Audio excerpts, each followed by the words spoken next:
రేపే హనుమత్ జయంతి. సాధారణంగా సంవత్సరంలో మనకు 3 సార్లు హనుమత్ జయంతి అని చెప్పేసి వినిపిస్తూ ఉంటుందండి. ఏప్రిల్లో ఒకసారి వినిపిస్తుంది, డిసెంబర్లో ఒకసారి వినిపిస్తుంది, మేలో ఒకసారి వినిపిస్తుంది. ఏంటండి ఈ గందరగోళం అంటే గందరగోళం ఏమీ లేదండి. సాధారణంగా చైత్రమాసంలో వచ్చేటటువంటిది హనుమత్ జయంతిగానే ఉత్తర భారతదేశంలో జరుపుకుంటూ ఉంటారు. ఆ తర్వాత మార్గశిర మాసంలో వచ్చేది కొంతమంది హనుమత్ జయంతి అంటారు.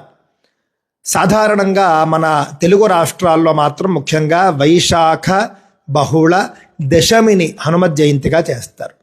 ఈ 3 సందర్భాలు కూడా దృష్టిలో పెట్టుకోండి. వైశాఖ కృష్ణ దశమి హనుమత్ జయంతి, హనుమంతుడు పుట్టినరోజు.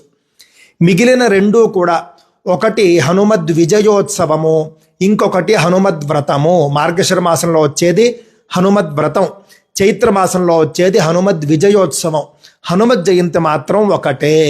వైశాఖే మాసి కృష్ణాయాం దశమీ మంద సంయుత పూర్వప్రోష్ఠపదాయుక్త తథా వైధృతి సంయుత తస్యాం మధ్యాహ్న వేళాయాం జనయామాస వైసుతం అని పరాశర సంహిత చెబుతుంది.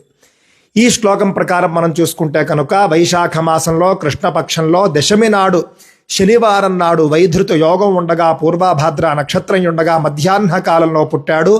అంజనాదేవికి ఆంజనేయ స్వామి హనుమంతుడు అని చెప్పేసి మనకు అర్థమవుతూ ఉన్నది.